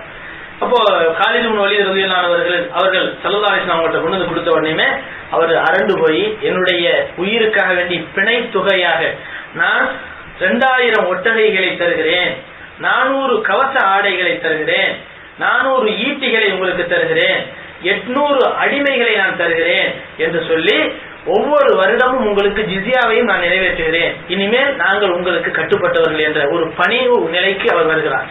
பெருமானார் ஸல்லல்லாஹு அலைஹி வஸல்லம் அவர்கள் அவரை மன்னித்து விடுதலை செய்கிறார்கள். நபி ஸல்லல்லாஹு அலைஹி வஸல்லம் அவர்கள் இதையெல்லாம் செஞ்சு முடிஞ்சதுக்கு பின்னால என்ன செய்யறாங்க, ஒரு மகத்தான மாபெரும் வெற்றியோடு மதீனாவை நோக்கி புறப்படுகிறார்கள். மதீனாவை நோக்கி புறப்படக்கூடிய அவர்கள் எந்த நிலைமையில வெற்றி வீரராக போகிறார்கள். ஃபத்ஹே மக்கா நடந்ததுக்கு பின்னால ஸல்லல்லாஹு அலைஹி வஸல்லம் அவர்கள் மதீனாவை நோக்கி போனாங்க. அப்பொழுது கிடைக்காத வரவேற்பு இந்த தபூக் யுத்தத்தை முடிச்சுக்கிட்டு போகக்கூடிய ரசூலுல்லாஹி ஸல்லல்லாஹு அலைஹி வஸல்லம் அவர்களுக்கு கிடைத்தது. பெருமானார் ஸல்லல்லாஹு அலைஹி வஸல்லம் அவர்கள் போற வழியில ஹுதைஃபா ரலியல்லாஹு அன்ஹு அவர்கள் என்ன செய்யறாங்க, அந்த ஒட்டகத்தை ஓட்டிக்கிட்டு போறாங்க. அந்த ஒட்டகத்துக்கு பின்னால் நபி ஸல்லல்லாஹு அலைஹி வஸல்லம் ஒட்டகத்துக்கு பின்னால வர்றாங்க. அம்மார் ரலியல்லாஹு அவர்கள் அந்த ஒட்டகத்தினுடைய அந்த மூக்கணாங்கயிற்றை பிடித்தவர்களாக முன்னால் நடந்து போயிட்டு இருக்கிறாங்க. இப்போ திடீரென்றார் போல 12 முனாஃபிக்குகள் என்ன செய்யறாங்க, நபி ஸல்லல்லாஹு அலைஹி வஸல்லம் அவர்களை அட்டாக் பண்றாங்க. போய் அவங்கள தாக்குதல் நடத்துறதுக்காக வேண்டி அப்படியே முகத்தில எல்லாம் அதாவது முக உரைகளை போட்டுக்கொண்டு முகமூடிகளை போட்டுக்கொண்டு திடீரென்றார் போல தாக்குவதற்கு முன்னால் நெருங்கி வந்த போது நபி ஸல்லல்லாஹு அலைஹி வஸல்லம் அவர்கள் சுதாரித்துக் கொள்கிறார்கள். இந்த 2 சஹாபாக்கள் 12 பேர் வர்றாங்க அவங்க, ஆனா இந்த 2 சஹாபாக்களும் சேர்ந்து தன்னிடத்துல இருந்த ஒரு கோணல் குச்சியை வைத்து ஹுதைஃபா ரலியல்லாஹு அன்ஹு அவர்களை ஓட ஓட அடித்து விரட்டுகிறார்கள். சஹாபாக்கள் சாதாரணமாக இல்லை, சுதாரிப்பான நிலைமையில தான் இருக்கிறார்கள் என்று தெரிந்தவுடன் அந்த 12 பேர் ஓடி போயிறாங்க. அதுக்கு பின்னால்தான் ஹுதைஃபா ரலியல்லாஹு அன்ஹு கூப்பிட்டு நபி ஸல்லல்லாஹு அலைஹி வஸல்லம் அவர்கள் யார் யார் முனாஃபிக், இப்ப வந்தவங்க யார் யார், என்ன நோக்கத்துக்காக வந்தாங்க எல்லாத்தையும் சொல்லி காட்டுறாங்க. இதெல்லாம் நல்லா புரிஞ்சுக்கிறோம். பெருமானார் ஸல்லல்லாஹு அலைஹி வஸல்லம் அவர்களுடைய எவ்வளவு பெரிய அந்தஸ்து அல்லாஹ் கொடுத்திருக்கான் பாருங்க. ஹுதைஃபா ரலியல்லாஹு அன்ஹு அவர்கள்ட்ட வந்த 12 நபர்களுடைய பேரை சொல்லி, அவங்களுடைய தகப்பனார் பேரை சொல்லி, எந்த நோக்கத்துக்காக வந்தார்கள் என்ற விஷயத்தையும் நபி ஸல்லல்லாஹு அலைஹி வஸல்லம் சொல்லி காட்டினது மட்டும் இல்லாம கியாமத் நாள் வரைக்கும் யார் யார் முனாஃபிக்காக இருப்பார்கள், அவர்களுடைய பெற்றோர்கள் யார், அவர்கள் இருப்பிடம் எது, எல்லாவற்றையும் நபி ஸல்லல்லாஹு அலைஹி வஸல்லம் ஹுதைஃபா ரலியல்லாஹு அன்ஹு அவர்களுக்கு சொல்லி காட்டுகிறார்கள். அதனாலதான் ஹுதைஃபா ரலியல்லாஹு அன்ஹு அவர்களுக்கு என்ன சொல்லப்படும், சாஹிபு சிர்ரி ரசூலில்லாஹி ஸல்லல்லாஹு அலைஹி வஸல்லம் என்று பெயர் சொல்லப்படும். சாஹிபு சிர்ரி ரசூலில்லாஹி ஸல்லல்லாஹு அலைஹி வஸல்லம், ரசூலுல்லாஹி ஸல்லல்லாஹு அலைஹி வஸல்லம் அவர்களுடைய ரகசியத்தை அறிந்த மனிதர் என்று பெருமானார் ஸல்லல்லாஹு அலைஹி வஸல்லம் அவருடைய தோழராகிய ஹுதைஃபத்துல் யமானி ரலியல்லாஹு அன்ஹு அவர்களுக்கு சொல்லப்படும். அதனாலதான் நம்ம ஏற்கனவே அடிக்கடி சொல்லி இருக்கிறோம், உமர் ரலியல்லாஹு அன்ஹு அவர்கள் யாராவது ஒரு மனிதருக்கு ஜனாசா வந்துச்சுன்னு சொன்னா அதை தொழுகை வைக்கிறதுக்கு முன்னால அல்லது அந்த தொழுகையில கலந்து கொள்றதுக்கு முன்னால அந்த தொழுகையில ஹுதைஃபா கலந்துருக்கிறாரான்னு திரும்பி பார்ப்பாங்களாம். திரும்பி பார்த்து ஹுதைஃபா கலந்துக்கிறல உமர் ரலியல்லாஹு அன்ஹு கலந்துக்கிற மாட்டாங்க. ஹுதைஃபா கலந்துக்கிட்டாங்க அப்படின்னு சொன்னா உமர் ரலியல்லாஹு அன்ஹு கலந்துக்குவாங்க. காரணம் கேட்டா சொல்லுவாங்களாம், ஹுதைஃபாவுக்கு தான் தெரியும் அந்த யார் யார் முனாஃபிக் இருக்கிறார் என்று. அந்த ஜனாசா உண்மையிலே முனாஃபிக்குள்ள முனாஃபிக்கானவராக இருப்பார், ஏன்னா ஹுதைஃபா கலந்து கொள்ள மாட்டார், அதனால நானும் கலந்து கொள்ள மாட்டேன். அப்போ ஸல்லல்லாஹு அலைஹி வஸல்லம் வார்த்தையை நம்புறாங்க, ஸல்லல்லாஹு அலைஹி வஸல்லம் வார்த்தையை சொன்ன சஹாபாக்களுடைய வார்த்தையை நம்புறாங்க. இங்க யாரை பொய்ப்பிக்கல பாருங்க, எவ்வளவு பெரிய உண்மையான ஒரு நம்பிக்கையாளர்களாக நபி ஆக்குறாங்க, நபியினுடைய தோழர்கள் ஆக்குறாங்க. இப்படிப்பட்ட ஒரு நிலை. இப்போ அந்த நிகழ்ச்சி நடந்ததுக்கு பின்னால நபி ஸல்லல்லாஹு அலைஹி வஸல்லம் அவர்கள் உஹதை நெருங்கி வர்றாங்க. உஹதை நெருங்கி வரும்போது பெருமானார் ஸல்லல்லாஹு அலைஹி வஸல்லம் சொல்லுகிறார்கள், ஹாதிஹி தௌபா, மதீனாவை பார்த்து சொல்றாங்க, ஹாதிஹி தௌபா, இதோ இந்த நகரம் தௌபா என்று சொல்லப்படக்கூடிய மனம் வீசக்கூடிய நகரம், மாநகரம். வஹாதா உஹத், இதோ இந்த உஹத் இருக்கிறதே, ஜபலுன், அது ஒரு மலை, யுஹிப்புனா வ நுஹிப்புஹு, அந்த மலை நம்மை விரும்புகிறது, நாமும் அதை விரும்புகிறோம். நபியினுடைய முஹப்பத்தை ஒருவர் பெற்றிருக்கிறார் என்றால் அவரை முஹப்பத் வைக்கிறது நம்ம மேல கடமை. அதுக்கு உள்ள பாக்கியத்தை எது பெற்றிருக்கு தெரியுமா? நமக்கெல்லாம் அந்த பாக்கியம் இருக்கா இல்லையாங்கிறது தெரியாது. ஆனா நபியினுடைய முகத்தான ஒரு முஹப்பத்தை உஹது பெற்றிருக்கிறது. அதனால நம்ம இன்னைக்கு கூட பார்க்கலாம், உஹதுக்கு நபிக்கு இருந்த ஒரு அழகான தொடர்பு என்னன்னு சொன்னா, ரவுலா ஷரீஃபுக்கு நேரா பாத்தீங்கன்னு சொன்னா உஹது மலை தெரியும். இன்னைக்கு பார்த்தோம்னு சொன்னா ரவுலா ஷரீஃப்ல நிக்கிறீங்கன்னு வச்சுக்கோங்க, அதுல உள்ள வாசல் வழியா அப்படியே நேரா பாத்தீங்கன்னு சொன்னா உஹது மலை தெரியும். அந்த அளவுக்கு அல்லாஹ் தஆலா நேரடி ஒரு கனெக்ஷன் அல்லாஹ் உருவாக்கி வச்சிருக்கான்.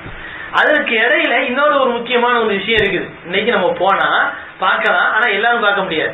அது என்னன்னு சொன்னா, அதாவது அநேகமா 21வது கேட் நம்பர்னு நினைக்கிறேன். அந்த மதீனாவுல அந்த ரவுலா ஷரீஃப்ல இருந்து முன்வாசல் கிடையாது, இந்த முகப்பு வாசல் இல்ல, பின்வாசல் பின்னாலே. அதான் இப்பொழுது இருக்கக்கூடிய இம்ப்ரூவ்மெண்ட் ஏரியா, பெரிய அந்த உஹது பக்கம் வர்றதுக்காக வேண்டி உள்ள பகுதி.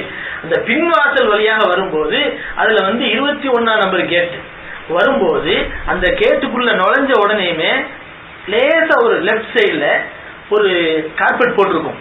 அந்த கார்பெட்டை கொஞ்சம் தூக்கி பார்த்தீங்கன்னா ஒரு ரவுண்டு போட்டிருக்கும். அதான் என்னன்னு சொன்னா பீருஹா என்று சொல்லப்படக்கூடிய நபி ஸல்லல்லாஹு அலைஹி வஸல்லம் அவர்கள் ரொம்ப பிரியமா தண்ணீர் அருந்தி அடிக்கடி போய் ஓய்வெடுத்த ஒரு தோட்டத்தினுடைய பெயர். அது அபூ தல்ஹா ரலியல்லாஹு அன்ஹு அவர்களுடைய தோட்டம்.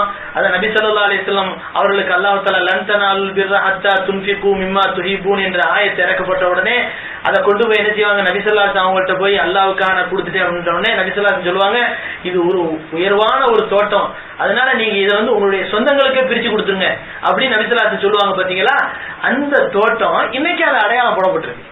ஆனா அதை போய் நம்ம கிளப்பி பார்த்தோம்னா அரபுகள் திட்டுவாங்க. ஆனா அது நம்ம நிச்சயமா அந்த அடையாளம் இன்னும் போட்டிருக்கு. காரணம், அந்த அடையாளத்தை எதுக்கு இன்னைக்கும் போட்டிருக்குன்னு சொன்னா, அதற்கு நபிக்கு ரொம்ப ஒரு பெரிய தொடர்பு இருக்கு. நபியினுடைய ரவுலாவுக்கு நேர அந்த கிணறு, அந்த கிணறுக்கு நேர உஹது மலை. அப்ப நபி ஸல்லல்லாஹு அலைஹி வஸல்லம் அவங்களுடைய தொடர்ச்சி. இப்ப அந்த அளவுக்கு உஹத விரும்புறாங்க நபி ஸல்லல்லாஹு அலைஹி வஸல்லம், உஹது மலைய நபி ஸல்லல்லாஹு அலைஹி வஸல்லம் வரும். ஆனா இதுல இன்னொரு விஷயத்தை நம்ம புரிஞ்சுக்கிறோம். அதாவது போர்க்களங்களிலே ஒரு பாதிப்பு ஏற்படுத்தின போர்க்களம் எது? உஹது போர்க்களம் தான். இத ஒரு மூமினா இருக்கக்கூடிய மனிதனுடைய உள்ளத்துல இது முடும பிடிச்ச இடம்ங்கிற மாதிரி நினைப்பு வந்துடக்கூடாது. இது ஒரு முக்கியமான விஷயம்.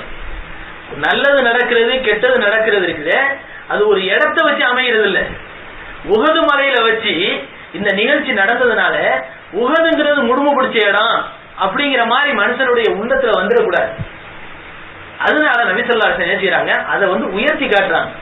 மனிதனுடைய செயல் தான் தீர்மானிக்கிறது ஒரு மனிதனுடைய, அதாவது நல்லது கெட்டது. ஒமா அஸாபக்கும் முஸீபத்தின் ஃபபிமா கஸபத் ஐதீக்கும், அல்லாஹ் சொல்லி காட்டுறான். ஒமா அஸாபக்கும் மின் முஸீபத்தின், ஏதாவது சோதனைகள் தொல்லைகள் உங்களுக்கு முசீபத்துகள் வந்தால் அது உங்களுடைய கரங்கள் சம்பாதித்துக் கொண்டவை, அல்லாஹ் சொல்லி காட்டுறான்.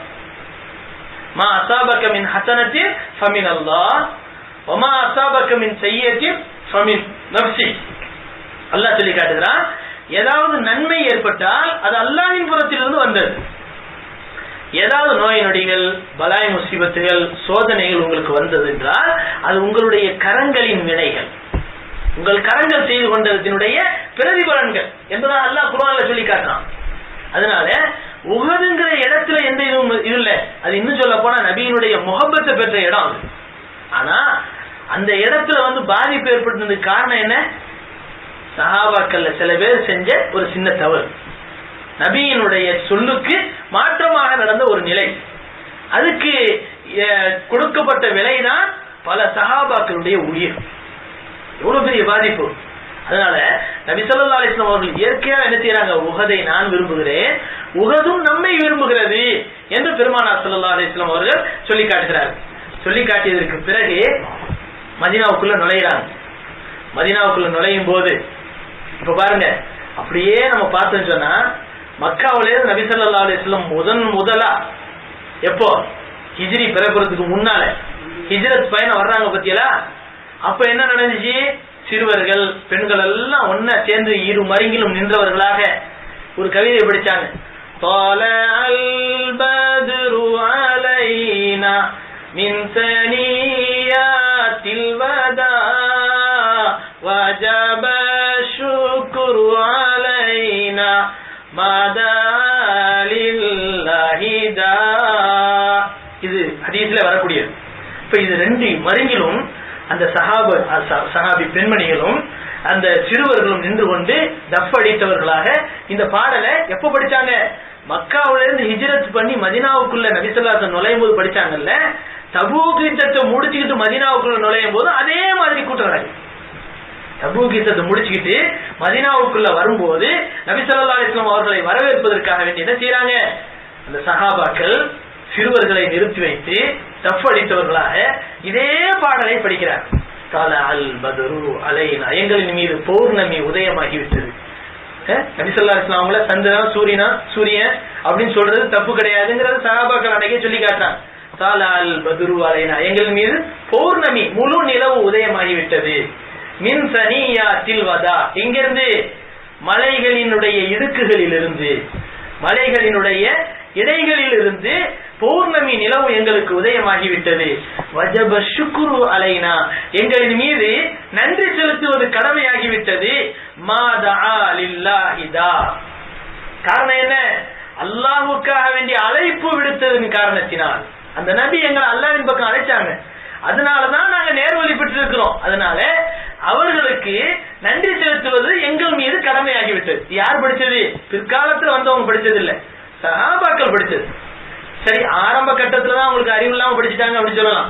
இப்ப என்னாச்சு? இஸ்லாம் முழுமை பெற்று இஸ்லாம் அரபு நாட்டையும் தாண்டி உலக அளவுல பரவிக்கிட்டு இருக்கக்கூடிய நேரம்.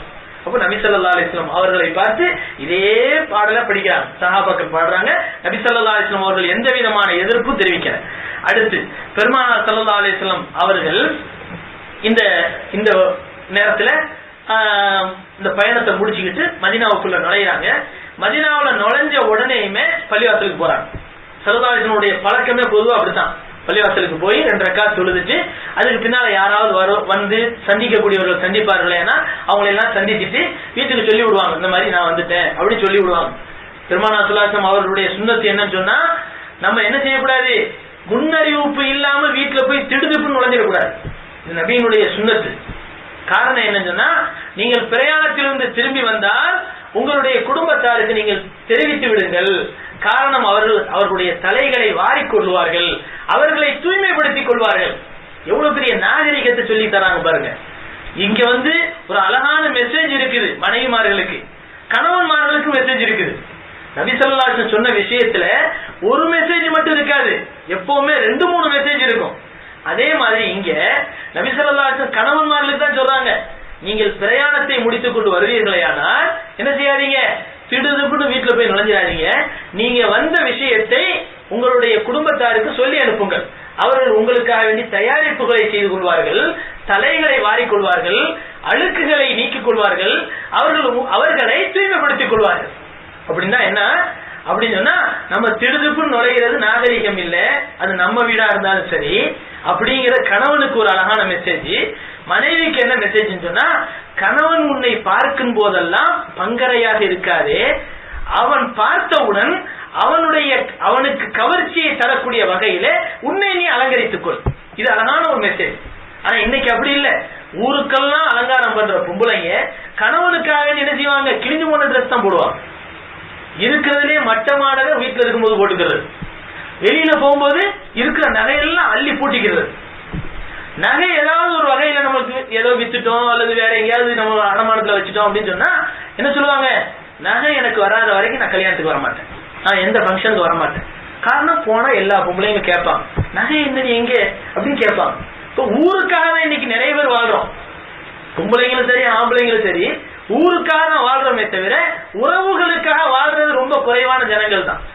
இந்த இதுல நம்ம நல்ல படிப்பினையை பெற்றுக்கிறோம். பெருமானார் ஸல்லல்லாஹு அலைஹி வஸல்லம் அதே மாதிரி மஸ்ஜிது நபவியில உட்கார்ந்து சந்திக்கக்கூடியவர்கள்லாம் சந்திக்கிறாங்க. இப்போ நிறைய முனாஃபிக்குகள் வரிசையா வர்றாங்க. என்ன எதுக்காக வேண்டி, ரசூலுல்லாஹ் தபூக்ல நாங்க கலந்துக்கிறல, நாங்க தெரியாம கலந்துக்கிறாம இருந்துட்டோம், எங்களுக்கு என்னென்ன காரணம், என் பிள்ளைக்கு உடம்பு சரியில்லை, எனக்கு உடம்பு சரியில்லை, காலில் எனக்கு கட்டி, தலைவலி எனக்கு, இப்படி பல மாதிரியான காரணங்களை சொல்லி சொல்லி சொல்லி பொய்யான காரணங்கள். யாரு ஏறக்குறை 80 முனாஃபிக்குகள் என்ன செய்யறாங்க, பொய்யான காரணங்களை சொல்லி தப்பிச்சுக்கிட்டு போயிட்டே இருக்காங்க. ஆனா நபிக்கு தெரியும் இவன் எல்லாம் பொய் சொல்றாங்க. நபி ஸல்லல்லாஹு அலைஹி வஸல்லம் சொல்கிறார்கள் சஹாபாக்களை பார்த்து, தோழர்களே மதீனாவுக்கு போறோம், யார் யார் இந்த இதுல போர்க்களத்துல கலந்துக்கலையோ அவர்கள் ஏதாவது ஒரு காரணத்தை சொல்வார்கள், ஆனா அவங்கள கண்டுக்கிறாதீங்க, அவங்களுடைய அந்த காரணத்தை நீங்க ஏத்துக்கிறீங்க, பேசாம இருந்துருங்க என்று ரசூலுல்லாஹி ஸல்லல்லாஹு அலைஹி வஸல்லம் சொல்கிறார்.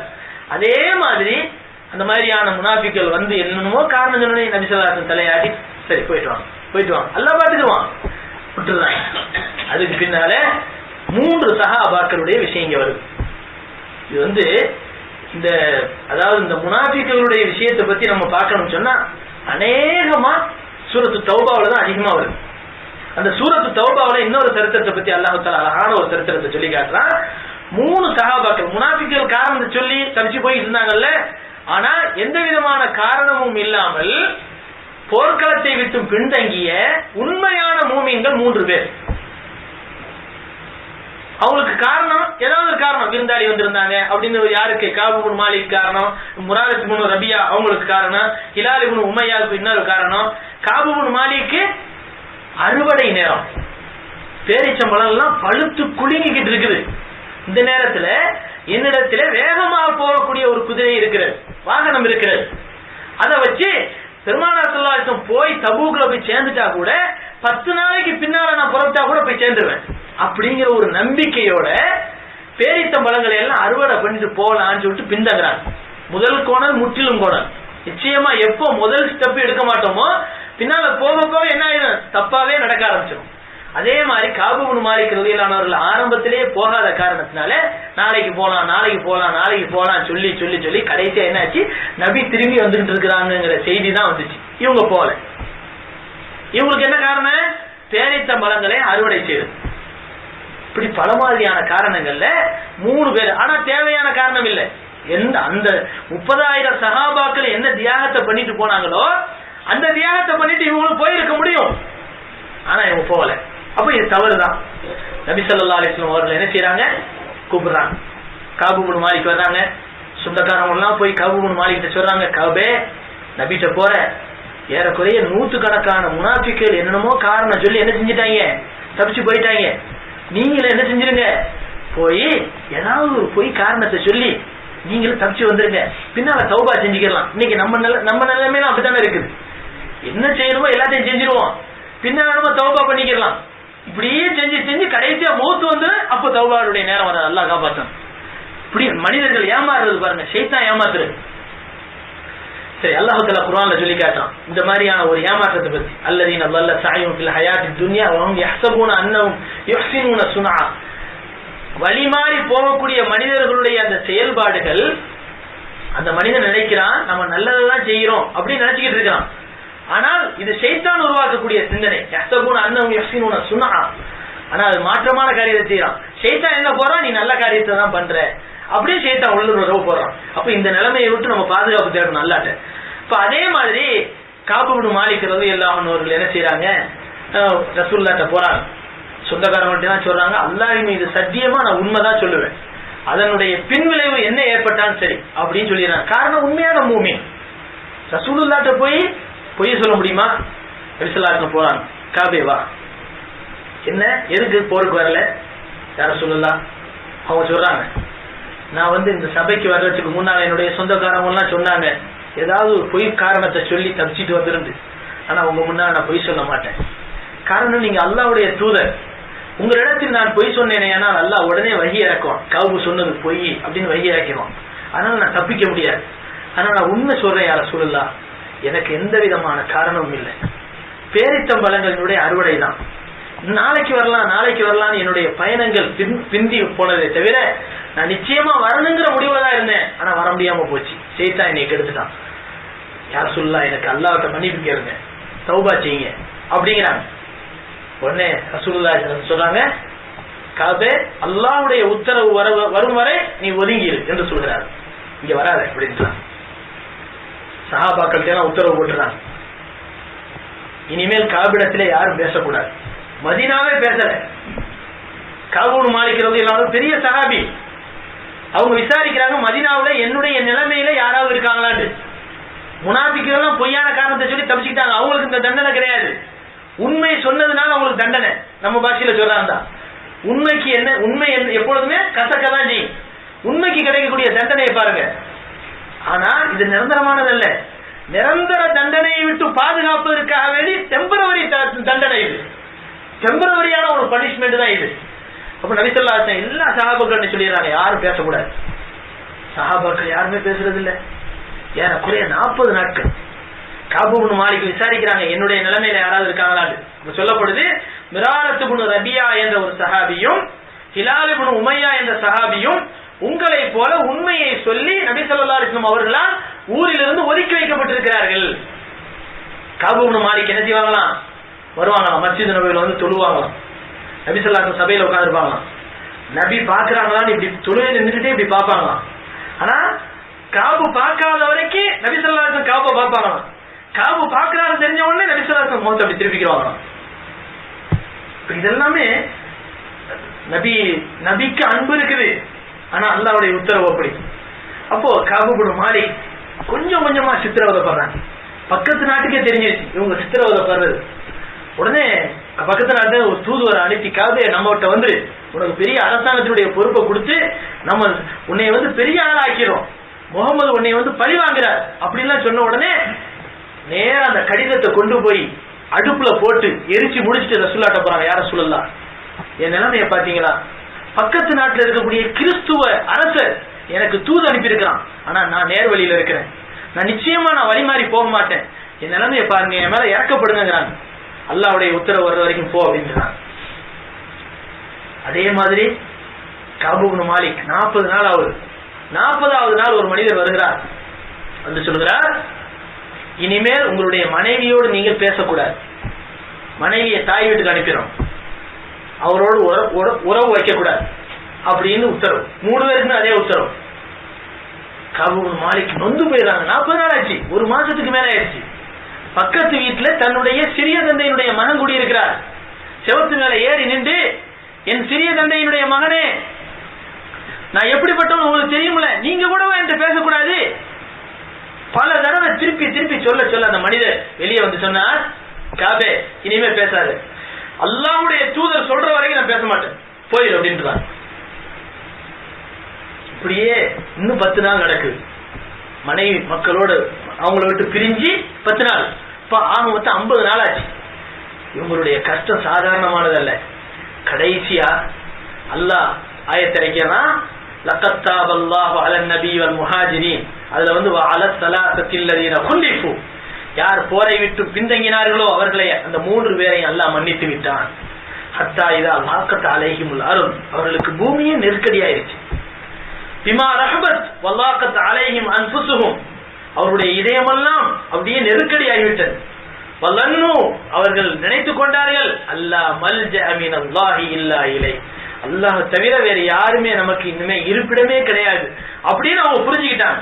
சும்மா தாபல்லாஹு அலைஹிம் லியதூபு, அவர்கள் பாவ மன்னிப்பு கேட்டதன் காரணத்தினால் அவர்களை அல்லாஹ் மன்னித்து விட்டான் அப்படின்னு சொல்றாங்க. இது எப்படி சொல்லப்படுதுன்னு சொன்னா, இந்த நிலைமையில மாடி மேல உட்கார்ந்து ஃபஜ்ர் தொழுதுட்டு குர்ஆன் ஓதிக்கிட்டு இருக்கிறாங்க. அப்போ வீட்டுக்கு வர்றது கூட ஃபஜ்ர் தொழுது நபி ஸல்லல்லாஹு அலைஹி சொல்றாங்க, காவுக்கும் இந்த 3 நபர்களுக்கும் தௌபா கிடைச்சிச்சு சொன்ன உடனேமே மலை உச்சி மேல ஏறி ஒரு சஹாபி நின்று சொல்றாங்க, காபே அப்ஷிர், உனக்கு சுப செய்தி உண்டாகட்டும் அப்படின்ற உடனேமே அவங்களுக்கு புரிஞ்சு போச்சு நமக்கு அல்லாஹ் மன்னிப்பு கொடுக்கிறான் அப்படின்னு. உடனே சஜிதால வந்துடுறான், அல்லாஹ்வுக்கு நன்றி செலுத்துறான்.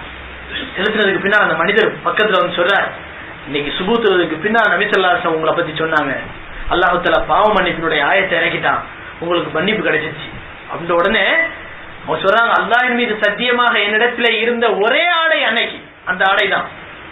அந்த ஆடை அப்படியே கலட்டி வந்து சொன்னவருக்கு அன்பளிப்பா கொடுத்துட்டு நபி ஸல்லல்லாஹு அலைஹி வஸல்லம் அவங்ககிட்ட போறாங்க. போனா சஹாபாக்கள் இவ்வளவு நாள் பேசாம இருந்தாங்க.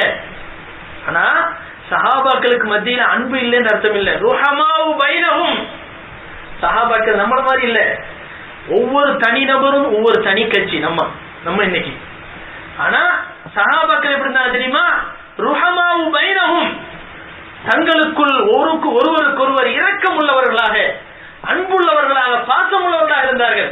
காபை வெறுத்து ஒதுக்கவில்லை, அல்லாஹ்வுடைய உத்தரவு, ரசூலினுடைய உத்தரவு என்ற காரணத்தினால் அவர்களை ஒதுங்கி வாழ்ந்தார்கள். ஆனால் எப்ப மன்னிப்புன்னு கிடைச்சிருச்சோ போற வழியெல்லாம் அவங்களை கட்டி அடைச்சு சஹாபாக்கள் வாழ்த்து சொன்னாங்க, கபே வாழ்த்துக்கள் வாழ்த்துக்கள் அப்படியே போறாங்க. நபி ஸல்லல்லாஹு அலைஹி வஸல்லம் போனேன், அவருடைய முகம் 14ஆம் இரவு சந்திரனை போல மின்னிக் கொண்டிருந்தது சொல்லிட்டு சொல்றாங்க, நபி அவர்கள் மகிழ்ச்சியாக இருப்பார்களே, ஆனால் 14ஆம் இரவு பௌர்ணமி நிலவை போன்றுதான் அவருடைய முகம் பிரகாசிக்கும் சொல்றாங்க. நான் போனேன், என்னை வரவேற்றாங்க, அவருடைய முகம் பௌர்ணமியை போன்று இலங்கி கொண்டிருந்தது. நபி சந்தோஷமாக இருப்பார்களே, ஆனால் அவருடைய முகம் அப்படித்தான் இலங்கும். கவுரதிலான சொல்லி காட்டுறாங்க. நபி ஸல்லல்லாஹு அலைஹி வஸல்லம் வாழ்த்துக்களை தெரிவிக்கிறாங்க, சஹாபாக்கள்லாம் வாழ்த்துறாங்க. அப்போ தபூக் யுத்தத்துக்கு போகாதனால அவங்க அடைஞ்ச கஷ்டத்தை பத்திலாம் போரே நடக்கல, அதுக்காக வேண்டி அல்லாஹ் சும்மா விட்டுல பாருங்க. ஆனா முனாஃபிக் என்ன செஞ்சுட்டான், அல்லாஹ் சும்மா விட்டுட்டான். காரணம் என்ன, அவனுக்கு அங்க இருக்குது, நான் அங்க பாத்துக்கிறேன் அவனை, நீ இங்க இவர கவனி, நிரந்தரமா அவங்களுக்கு பாவ மன்னிப்பு வாங்கி என்னத்த நல்லா வரணும்னு சொன்னா இங்க நீ கவனி அவரை. இப்ப சஹாபாக்கள் இந்த தபூக்கு போர் இருக்குது, இது அல்லாஹு தஆலா எதுக்காக இதை ஏற்படுத்தினான்னு சொன்னா, போரே நடக்காம ஒரு போர் ஏற்படுதுன்னு சொன்னா அதுக்கு காரணம் என்ன சொன்னா, சரித்திர ஆசிரியர்கள் எழுதுறாங்க, முனாஃபிக்குகளையும் நல்ல முஸ்லிம்களையும் பிரித்து அறிவிக்கக்கூடிய ஒரு அற்புதமான போர் இது.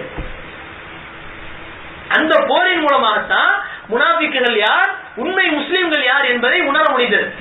இந்த போருக்கு போற சமயத்துலதான் மதீனாவுல பெருமானார் ஸல்லல்லாஹு அலைஹி வஸல்லம் அவங்கள்ட்ட சில பேர் வந்து சொல்றாங்க, ஒரு மஸ்ஜித் கட்டி இருக்கிறோம், வந்து தொழு வைங்க சொல்லலாம், ஆரம்பமா தொழு வச்சு ஆரம்பிச்சு வைங்க அப்படின்னு சொல்லிட்டு திறப்பு விழா நடத்துறதுக்கு சொல்றாங்க. போய் நபி ஸல்லல்லாஹு அலைஹி வஸல்லம் சொல்றாங்க, நான் தபூக்கு போய்கிட்டு இருக்கிறேன், போயிட்டு வந்து அங்க போய் தொழுகை நடத்துறேன், அது வரைக்கும் கொஞ்சம் பொறுமையா இருங்க.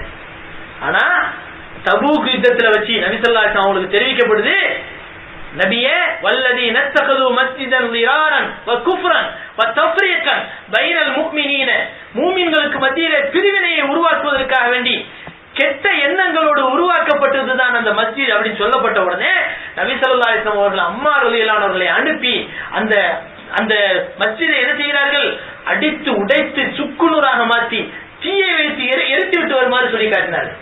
அதே மாதிரி எரித்து தரைமட்டமாக்கப்பட்டுச்சு. இதுவும் அந்த எப்ப நடந்துச்சு, அந்த தபூக் யுத்தத்தினுடைய சமயத்துல நடந்துச்சு. இப்பவும் அந்த பள்ளியை உருவாக்குறதுக்கு காரணமே என்னன்னு சொன்னா, நபிக்கு எதிராக ஆயுதங்களை அதுக்குள்ள பதுக்கி வைக்கிறதுக்காக, நபிக்கு எதிராக ஆயுதங்களை உள்ளே பதுக்கி வைப்பதற்காக வேண்டிதான் அந்த மஸ்ஜிதையே உருவாக்குனாங்க.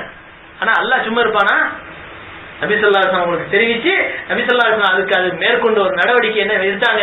அது மட்டும் இல்ல, நபி ஒரு தடவையாவது அங்க போய் கால் வைக்கல, தொழுகவும் இல்லை. அப்படி போயிருந்தா அந்த இடம் பரக்கத்தான இடமா போயிருக்கும். அந்த நபி அங்க போய் ஒரு தடவை கால் வச்சிருந்தான்னு வச்சிருங்க, பரக்கத்தான இடமா போயிருக்கும். இன்னைக்கு பாருங்க, மதீனாவுக்கு போனா எத்தனையோ சின்ன சின்ன பள்ளியெல்லாம் கட்டியிருக்கும், பல பள்ளி பூட்டி கிடக்கும், பல பள்ளிகள் சும்மா பூட்டி கிடக்கும் காட்சிக்காக வேண்டி. மஸ்ஜிது நபவியில தொழுவுறீங்க, வலது பக்கமா பாத்தீங்கன்னு சொன்னா மஸ்ஜிதுல் ஹமாமா இருக்கு. பார்த்தா அதை பார்க்கும் போதே அது மேகம் கொடை பிடிக்கிற மாதிரியே இருக்கும். பார்த்தா வெள்ளை டும்டுமா நிறைய இருக்கும். அது வந்து மஸ்ஜிதுல் ஹமாமா. அது என்னது? பெருநாள் தொழுகைகளை நபி ஸல்லல்லாஹு அலைஹி வஸல்லம் போய் தொழு வைக்கிற இடம். பெருமானார் ஸல்லல்லாஹு அலைஹி வஸல்லம் வெயில் காலத்துல போய் அந்த பெருநாள் தொழுகையை தொழு வச்சாங்கன்னு சொன்னா அல்லாஹ் தஆலா என்ன செய்வானா, மேகத்தை கொண்டு கொடை பிடிப்பான். நபி மேல வந்து வெயில் உருவாதான், மேகம் அப்படியே வந்து கொடை பிடிக்குமா. அதனாலதான் மஸ்ஜிதுல் ஹமாமான்னு அங்க ஒரு பள்ளிவாசல் கட்டி வச்சிருக்கிறாங்க. மஸ்ஜித் அபூபக்கர், மஸ்ஜித் அலி, மஸ்ஜித் பிலால், மஸ்ஜித் உமர், பல பள்ளி, மஸ்ஜிதுல் இஜாபா அப்படியே ஒரு பள்ளிவாசல். இந்த பக்கம் ஜன்னத்துல் பக்கி ஓரத்திலே இந்த பக்கம் போனா மஸ்ஜிதுல் இஜாபான்னு ஒரு பள்ளி இருக்கு. அது என்னன்னு சொன்னா நபி ஸல்லல்லாஹு அலைஹி வஸல்லம் போய் சஜிதா பண்ணாங்க, தொழுதாங்க, சஜிதாவோட ரொம்ப நேரம் கிடந்தாங்க. சஹாபாக்கள் கேட்டாங்க, யார சொல்லலாம் ரொம்ப நேரம் வழக்கத்துக்கு மாற்றமா ரொம்ப நேரம் கிடந்தீங்க, என்ன விஷயம்? 3 விஷயத்தை அல்லாஹ்ட்ட துஆ கேட்டேன், அல்லாஹ் 2 விஷயத்தை ஏத்துக்கிட்டான், ஒரு விஷயத்தை ஏத்துக்கறல. ஒன்னு, என்னுடைய உம்மத்தாரை ஒரே அடியாக அழித்து விடக்கூடாது, ஒரு கேள்வி. இன்னொன்று, என்னுடைய உம்மத்தாரை என்ன செய்யக்கூடாது, 2 விஷயங்கள். அதான் அல்லாஹ் ஏத்துக்கிட்டான். 3வது ஒரு விஷயம் கேட்டேன், அல்லாஹ் ஏத்துக்கறல. அது என்னன்னு சொன்னா என்னுடைய உம்மத்தார் அனைவரும் ஒற்றுமையா இருக்கணும். அல்லாஹ் தஆலா அதை ஏத்துக்கறல. அந்த அல்லாஹ் தஆலா 3ல 2 ஏத்துக்கிட்டான் பத்தியா. அதனால அந்த மஸ்ஜிதுக்கு பேர் மஸ்ஜிதுல் இஜாபா, ஏற்றுக்கொள்ளப்பட்ட ஒரு பள்ளிவாசல். இப்படி பல பள்ளிகள் அங்க கட்டப்பட்டிருக்கு. ஏன் காரணம் என்ன? நபி ஒரு தடவை போயிருப்பாங்க, அங்க ஒரு பள்ளிவாசல், சின்ன பள்ளிவாசல் கட்டி பரக்கத்தான இடம் அப்படின்னு இன்னைக்கு வச்சிருக்காங்க அடையாளமா. அது மாதிரி மஸ்ஜிதுல் நிரார்ல போய் தபூக் யுத்தத்துக்கு முன்னால போய் நின்று இருந்தாங்கன்னு வச்சுக்கோங்க, அது தீக்கிரையாக்க முடியுமா? அதை உடைக்க முடியுமா? அது ஒரு பரக்கத்தான இடமா போயிருக்கும். அல்லாஹ் தஆலா அந்த வாய்ப்பை கொடுக்கல. அந்த சூழ்நிலையை விட்டு நபி ஸல்லல்லாஹு அலைஹி வஸல்லம் அவங்களை என்ன செஞ்சிட்டான், அந்த இடத்தை காப்பாற்றி அந்த இடத்தை மோசமான இடம் அப்படின்னு ஆக்கி என்ன செஞ்சிட்டான் அல்லாஹ் தஆலா. அந்த முனாஃபிக்குகளினுடைய உண்மையான ரூபத்தை அல்லாஹ் தஆலா வெளிப்படுத்தி காட்டினான். அப்ப இந்த மாதிரியான சரித்திரங்கள் நபி ஸல்லல்லாஹு அலைஹி வஸல்லம் அவர்களுக்கு அந்த தபூக் யுத்தத்தினுடைய சமயத்தில தான் பல விஷயங்கள் வெளிப்படுத்தப்படுகின்றன. அதே மாதிரி இந்த ஹிஜ்ரி 9வது வருஷத்துல தான் ரசூலுல்லாஹி ஸல்லல்லாஹு அலைஹி வஸல்லம் உடைய மகள் உஸ்மான் ரலியல்லாஹு அன்ஹு அவர்களுக்காக வேண்டி மனைவியாக இருந்த உம்மு குல்சூம் ரலியல்லாஹு அன்ஹா அவர்கள் இறந்து போறாங்க. நபி ஸல்லல்லாஹு அலைஹி வஸல்லம் அந்த 9வது ஹிஜ்ரி 9வது வருஷத்துல சொல்றாங்க, 3வது மகளும் என்னிடத்தில் ஒருவர் இருப்பாரே, ஆனால் இதே உஸ்மானுக்கு நான் கட்டி கொடுத்திருப்பேன் நபி ஸல்லல்லாஹு அலைஹி வஸல்லம் சொல்லி காட்டுறாங்க. இதுவும் அதே மாதிரி முனாஃபிக்குகளுக்கெல்லாம் தலைவனாக இருந்த அப்துல்லாஹ் இப்னு உபை இருக்கிறான் பாருங்க, அவன் எப்ப இறந்தான்னு சொன்னா அந்த தபூக் யுத்தத்தை முடிச்சிட்டு நபி ஸல்லல்லாஹு அலைஹி வஸல்லம் மதீனாவுல நுழைஞ்ச பிறகு தான் இந்த அப்துல்லாஹ் இப்னு உபை இறந்து போறார். அவங்களுடைய மகன் அப்துல்லா ரலியல்லாஹு அன்ஹு, அவங்க சஹாபி, அவங்க வந்து நபி ஸல்லல்லாஹு அலைஹி வஸல்லம் அவங்கள்ட்ட சொல்றாங்க, யா ரசூலுல்லாஹ், என்னுடைய தந்தை இறப்பினுடைய தர்வாயில் இருக்கிறாரு, கஃன் துணிக்காக உங்களுடைய ஆடையை வாங்கி வருமாறு சொன்னார். நபி ஸல்லல்லாஹு அலைஹி வஸல்லம் தன்னுடைய சட்டையை கழட்டி கொடுக்குறாங்க. எப்படிங்க இது நடக்கும்? அப்துல்லா இப்னு உபை சாதாரணமான அல்ல, மோசமான முனாஃபிக்குகளுக்கெல்லாம் தூண்டுகோலா இருந்தவன். அப்ப நபி ஸல்லல்லாஹு அலைஹி வஸல்லம் தன்னுடைய சட்டையை கழட்டி கொடுக்குறாங்க. காரணம் கேட்ட போது நபி ஸல்லல்லாஹு அலைஹி வஸல்லம் சொல்றாங்க, அதாவது ஹிஜ்ரத்தினுடைய சமயத்துல அப்பாஸுக்கு தோதுவான ஒரு உருவத்துக்கு தோதுவான ஒரு சட்டை கிடைக்கல, அப்துல்லாஹ் இப்னு உபை தான் கொடுத்தா, அதுக்கு பாரமா இது ஆயிருச்சு. அதை கொண்டுதான் கஃன் செய்யப்பட்டது. அதுக்கு பின்னால் அவர் இறந்து போறார். அந்த சஹாபி வர்றாங்க, அப்துல்லாஹ் இப்னு உபையுடைய மகன் வர்றாங்க, யா ரசூலுல்லாஹ் வந்து என்னுடைய தந்தைக்காக தொழுவைங்க. நபி ஸல்லல்லாஹு அலைஹி வஸல்லம் எந்திரிச்சாங்க தொழுவைக்கிறதுக்கு போறதுக்காக. உமர் ரலியல்லாஹு அன்ஹு அவங்களுடைய ஆடையை பிடிச்சி இழுக்கிறாங்க, யா ரசூலுல்லாஹ் போகாதீங்க, அவன் எவ்வளவு மோசமானவன் தெரியுமா உங்களுக்கு, போகாதீங்க, அவனுக்கு நீங்க இஸ்திக்பார் பண்ணக்கூடாது. உடனே ரசூலுல்லாஹி ஸல்லல்லாஹு அலைஹி வஸல்லம் சொன்னாங்க, நிச்சயமா நான் போக தான் செய்வேன், அவருக்காக பாவ மன்னிப்பு தேட தான் செய்வேன். அல்லாஹ் தஆலா சொன்னான், இஸ்தக்ஃபிர் லஹும் அவ் லா தஸ்தக்ஃபிர் லஹும் இன் தஸ்தக்ஃபிர் லஹும் 70 மர்ரத்தன் ஃபலா யக்ஃபிருல்லாஹு லஹும். நீங்க பாவ மன்னிப்பு தேடுங்க, பாவ மன்னிப்பு தேடாம இருங்க, 70 தடவை பாவ மன்னிப்பு தேடினா அவனை நான் மன்னிக்க மாட்டேன்ட்டான் அல்லாஹ் தஆலா. நபி ஸல்லல்லாஹு அலைஹி வஸல்லம் சொன்னாங்க, 70க்கு மேற்பட்ட நிலைமையில் நான் பாவ மன்னிப்பு தேடினா அல்லாஹ் ஏற்றுக்கொள்வதாக இருந்தால் அதுக்கு மேலேயே நான் தௌபா செய்வேன்னு சொன்னாங்க. யாருக்கு? ஒரு முஸ்லிமுக்கு இல்ல, ஒரு முனாஃபிக்கினுடைய தலைவனுக்கு. இப்ப நபியினுடைய ஒரு அழகான பண்பை இங்க பாத்தீங்களா? அப்ப இதெல்லாம் எப்ப நடந்துச்சுன்னு சொன்னா தபூக் யுத்தத்தினுடைய சமயத்துலதான். அப்ப இந்த ஹிஜ்ரி 9வது வருஷம் இருக்குது. ஏறக்குறைய இஸ்லாம் உலகம் முழுவதிலும் பரவுவதற்கு ஒரு அழகான ஒரு காலமாக அது இருந்தது. எல்லா மக்களும் முஸ்லிம்களுடைய வீரத்தையும் தீரத்தையும் நியாய உணர்வுகளையும் புரிந்து கொள்வதற்குரிய ஒரு சாதக தன்மை இந்த ஹிஜ்ரி 9வது வருஷத்துல நடைபெற்றது. முனாஃபிக் யார், மூமின் யார் என்பதை இனம் காட்டக்கூடிய ஒரு வருடமாகவும் இந்த ஹிஜ்ரி 9வது வருடம் அமைந்திருந்தது என்பதை சரித்திர ஆசிரியர்கள் நமக்கு எழுதி காட்டுகிறார்கள். அதற்கு அடுத்து நபி ஸல்லல்லாஹு அலைஹி வஸல்லம் மதீனாவுக்கு வந்த உடனேயுமே அந்த வருஷம் ஹிஜ்ரி 9வது வருஷம் அபூபக்கர் ரலியல்லாஹு அன்ஹுடைய தலைமையில என்ன செய்யறாங்க, ஒரு பெரிய கூட்டத்தை மக்காவுக்கு ஹஜ்ஜுக்கு அனுப்புறாங்க. அந்த ஹஜ்ஜுக்காக வேண்டி அந்த கூட்டம் போய்கிட்டு இருக்குது. போகும்போது அலி ரலியல்லாஹு அன்ஹு அவர்களை பிடிச்சி திருப்பி அனுப்புறாங்க. நீங்களும் போங்க, போய் சில விஷயங்களை போய் அபூபக்கருக்கு சொல்லி இதை அந்த மக்களுக்கு அறிவிப்பு செய்யுங்க அப்படிங்கிறாங்க. பெருமானார் ஸல்லல்லாஹு அலைஹி வஸல்லம் சில முக்கியமான விஷயங்களை சொல்லி அனுப்புறாங்க. அந்த முக்கியமான விஷயங்களை சொல்லி அனுப்பப்பட்டது. அன்றைக்கு செய்யப்பட்ட அறிவிப்பு இன்று வரை நடைமுறையில இருக்கிறது.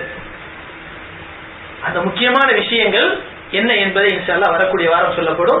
அல்லாஹ் ஜல்லஷானஹு தஆலா எதை சொன்னோமோ எதை கேட்டோமோ அதன்படி அமல் செய்யக்கூடிய தௌஃபீக்கை நம் அனைவருக்கும் அல்லாஹ் தஆலா தந்தருள் புரிவானாக. வாஹிர் தாவானா அல்ஹம்துலில்லாஹி ரப்பில் ஆலமீன்.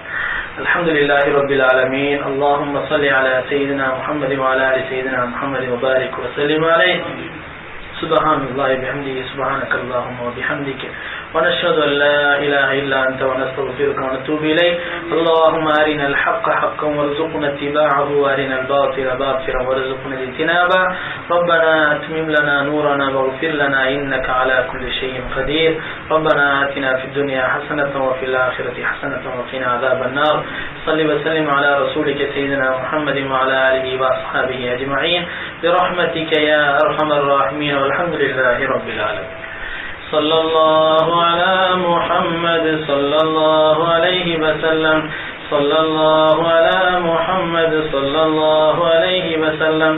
صلى الله على محمد يا رب صل عليه وسلم. السلام عليكم.